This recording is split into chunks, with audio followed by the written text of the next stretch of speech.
जय भीम, जय जोहार। आप देख रहे हैं अरविंद कुमार फेसबुक पेज और इस वक्त हमारे साथ मौजूद हैं अवधेश कुमार जी, भीम आर्मी आजाद समाज पार्टी गोपालगंज के जिला प्रभारी हैं। और हमारा इनसे एक सवाल है कि जो सुप्रीम कोर्ट ने यूजीसी जो सरकार ने यूजीसी बिल लाया और उसको सुप्रीम कोर्ट ने रोक लगा दिया, इस पे आप क्या कहना चाहते हैं? सबसे पहले तो आपका बहुत बहुत स्वागत। आपको बहुत बहुत धन्यवाद है। और जितने भी हमारे महापुरुष रहे उनको सत सत नमन बंदन करते हुए जितने बहुजन समाज के लोग हैं उनको भी मैं जय भीम कर रहा हूं। और लगातार चंद्रशेखर भाई यूजीसी बिल पे लड़ रहे हैं, उनको भी मैं जय भीम करते हुए मैं सरकार का आपने बात किया कि सरकार के ऊपर आप लोग जो है उंगली उठा रहे हैं। देखिए, ये जैसी जो बिल है, सबसे पहले तो ये सरकार इसलिए लाया कि हम वोट भी अपना साध लें और इसको लागू भी ना कराएं। माने ये सुप्रीम कोर्ट और सरकार का ये साझा मामला था। माने जो लोग जाति के अनुसार आज यूजीसी का जब सुप्रीम कोर्ट अलग है, सरकार अलग है, तो एक साझा मामला कैसे हो जाएगा? आपके देखने में अलग होगा। जिस देश में जाति है, जो लोग जाति देख के दामाद खोजते हैं, तो वो लोग जाति देख के फैसला नहीं सुनाएंगे, जाति देख के फैसला नहीं सुनाएंगे। अगर ये लोग कह रहे हैं कि नहीं जाति पाति भेदभाव नहीं हो रहा है, तो मंशा साफ है इन लोगों का कि अगर जाति के अनुसार इस देश को हम बरकरार नहीं रखेंगे तो इनका वर्चस्व नहीं रहेगा। तब ये ना प्रधानमंत्री को तेली कहा जा रहा है। ये लोग कह रहे हैं छुआछूत नहीं हो रहा है विश्वविद्यालय में। कैसे नहीं हो रहा बताइए आप? अगर नहीं होता है तो ये लोग घबराए क्यों हैं? नहीं होता है तो क्यों घबराए ये लोग? इसलिए घबरा रहे हैं कि हम लोग छुआछूत करते हैं और ये कानून आ जाएगा, ये बिल पास हो जाएगा तो हम लोग फंस जाएंगे उसमें, हम लोग पकड़े जाएंगे। तो सरकार और सुप्रीम कोर्ट दोनों अलग नहीं है। जिस जाति के लोग जज हैं वही जाति के लोग प्रधानमंत्री हैं। प्रधानमंत्री तेरी थोड़ी है, प्रधानमंत्री बनिया है, बनिया ब्राह्मण होता है।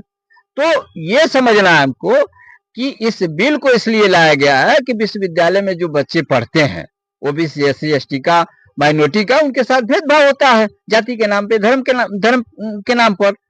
अब इसमें एक और पेच फंस गया है कि ये मामला साफ हो गया है कि जो लोग पहले कहा करते थे कि पूरे जो एक बहुजन समाज को भी कि ये लोग भी हिंदू हैं और हम लोग भी हिंदू हैं, तो अब तो मामला 1585 का हो गया ना।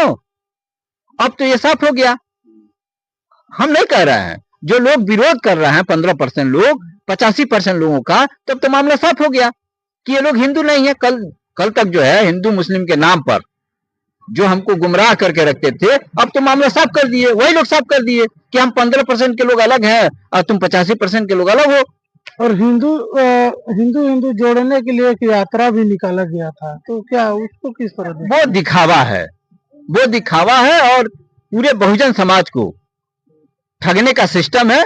मैं तो अपने भाइयों से मैं कहूंगा कि मामला कईयों साफ हो गया है। जैसे मान लीजिए कि जो लोग जैसे कांग्रेस के जो प्रमुख हैं राहुल गांधी, वो संविधान बचाने के जो कसम खा रहे थे वो भी चुप हैं।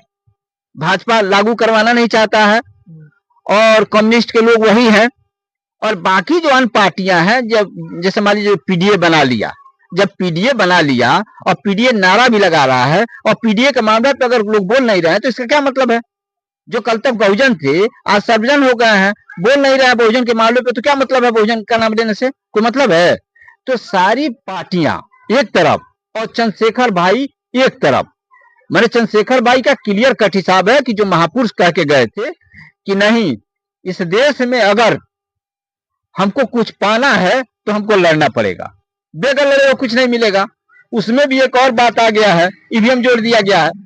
तो हमें इस बात का फक्र है कि भाई चंद्रशेखर जैसे बाबा साहब आगरा के मैदान में कहे थे कि हमारे तंबू का बंबू कौन बनेगा, उस नौजवान का तलाश है। जो 4 बच्चे का कुर्बानी देके हमको संविधान देके चले गए, आज बहुत लोग हैं जो नहीं बोल रहे हैं। आखिर बाबा साहब का जो 4 बच्चे का कुर्बानी था, तो वो इसका मतलब कि वो ठीक नहीं थे। और ये आज अच्छे लोग हैं कि जो अपने बच्चे के लिए नहीं बोल पा रहे हैं, कहा जा सकता है ना। कि बाबा साहब का जो कुर्बानी या बुद्ध कबीर रैदास का कुर्बानी का ये लोग मजाक उड़ा रहे हैं जो लोग घर में बैठे हुए हैं? कहा जा सकता है? तो मुझे ये कहना है कि बाबा साहब अम्बेडकर या हमारे जितने भी महापुरुष रहे सभी लोगों ने इस बात को कहा है कि बेगर लड़े हुए कुछ नहीं मिलेगा और लड़ाई करना पड़ेगा। तो चंद्रशेखर भाई का जो कल यानी कि 11 फरवरी को जो तूफानी यूजीसी पे जो रैली था, पूरे भारत क्या पूरा विश्व देखा होगा। आज 12 फरवरी है, आज भी महाबोधि महाबिहार बचाओ, आज भी आंदोलन करने के लिए लोग तैयार हैं। तो यूजीसी मामला और महाबोधि बिहार, ये मामला बहुत बड़ा मामला है, ठीक है। चारों तरफ से शिक्षा को टारगेट किया जा रहा है और जितने भी हमारे जो बहुजन समाज के जो बड़े बड़े नेता हैं वो इस मामले में कोई अभी जैसे खुलकर नहीं आया सामने। ये लोग भी चाहते हैं कि जो बहुजन समाज है ये लोग हाई स्कूल इंटर करें, ठीक है, पीएचडी एमफिल ना करें, विश्वविद्यालय तक ना पहुंचे, ठीक है। अगर ये लोग विश्वविद्यालय तक पहुंचते हैं तो हम कल बहुजन का बात कर रहे थे, आज सर्वजन का बात कर रहे हैं, कल पीडीए की बात कर रहे थे, आज हम जो है पीडीए के नाम पे खड़ा नहीं हो रहे हैं। तो ये लोग जब समझदार हो जाएंगे तो हमको वोट नहीं करेंगे। ये लोग भी वोट भेजाने वाले लोग हैं, ये लोग बोलने वाले लोग नहीं है। अगर बोलने वाले लोग होते तो इससे बढ़िया मौका अब खोजिएगा, इससे बढ़िया मौका मिलेगा आपको। हम बात यूजीसी पे कर रहे हैं तो कुछ लोगों का विरोध करने से सुप्रीम कोर्ट ने रोक लगा दिया और यही विरोध हम लोग जैसे SC/ST एक्ट में 13 जो है कि बहुजन समाज के लोगों का गोली मारा जाता है और किसान आंदोलन पे बैठता है तो पानी बरसाया जाता है और 2-2 साल लगता है और कुछ दिनों में ही सुप्रीम कोर्ट ने रोक लगा दिया है। देखिए हम बता रहे हैं, जब भी बहुजनों का बात हुआ है तो हम कह रहे हैं ना कि मौसेरे भाई लोग हैं, सुप्रीम कोर्ट और सरकार, चाहे कांग्रेस हो, चाहे भाजपा हो, चाहे कम्युनिस्ट हो, चाहे कोई भी हो, ये लोग मौसेरे भाई हैं। आजाद समाज पार्टी को छोड़ के मौसेरा फुफेरा भाई लोग हैं। देखिए ये लोग सरकार में बैठ के और सुप्रीम कोर्ट में बैठ के एनआरसी के नाम पे किसको मारा? मोहम्मदन भाइयों को मारा। किसान आंदोलन के नाम पे किसको मारा? पिछड़ा को मारा, पिछड़ा को मारा ना। अच्छा, जीएसटी लगा के सबको मारा। आप देखिए कोरोना का जो मामला था, कोरोना के नाम पर पूरे देश को लुटवा दिया, पूरे देश को नोटबंदी करके मारा, ठीक है। SC/ST एक्ट का मामला था, उसमें SC/ST के लोगों को मारा। अभी इसके पहले एक मामला हुआ था, हम भूल रहे हैं उसको। तो ये लोग जो हैं किसी को बकसने वाले नहीं है, वो चाहे अहिर दुसार चमार तेली कुमी कुहार बौर मुसर पासी कानू कलवार जसवाल बनवार उनियार सेठवार शर्मा लोहार बिन मल्ला पासी धर्म परिवर्तन महमदन, इनका टारगेट है कि हम जितने जाति का नाम रखे हैं इनको हम गुलाम बना के रखे। अभी एक और मामला आ गया है, पहले हमको जो है ब्रिटिश गवर्नमेंट हमको गुलाम बना के रखा था, अब अमेरिका बना के रखेगा। मोदी जी अभी एक बिल पास किए हैं, उस बिल में अमेरिका कोई भी सामान हमारे देश में बेचता है, वो चाहे दूध हो, फल हो, कपड़ा हो, मैं वो चाहे जो बेचना चाहे, वो चाहे जो बेचेगा उसके ऊपर कोई टैक्स नहीं लगेगा। और वही हम भारत से जाके बेचेंगे तो 23% टैक्स है।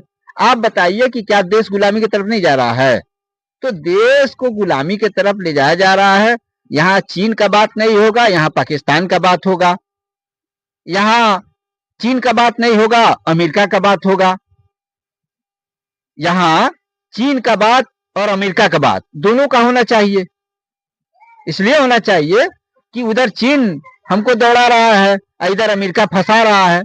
तो प्रधानमंत्री से मैं यही कहूंगा कि अभी भी वक्त है, आपको इस्तीफा दे देना चाहिए। आप जब से आए हुए हैं भारत चैन से नहीं है, भारत के लोग चैन से नहीं है। वो चाहे पढ़ाई हो, लिखाई हो, दवाई हो, सुरक्षा हो, सम्मान हो, रोजगार हो, तो अकेले भीम आर्मी के लोग सड़कों पर उतरे हुए हैं, सबको जोड़ रहे हैं आने वाले दिन में आर पार होगा। आप हमको जगा रहे हैं, आप हमको जगा रहे हैं। और ये बात सही है कि अगर दुश्मन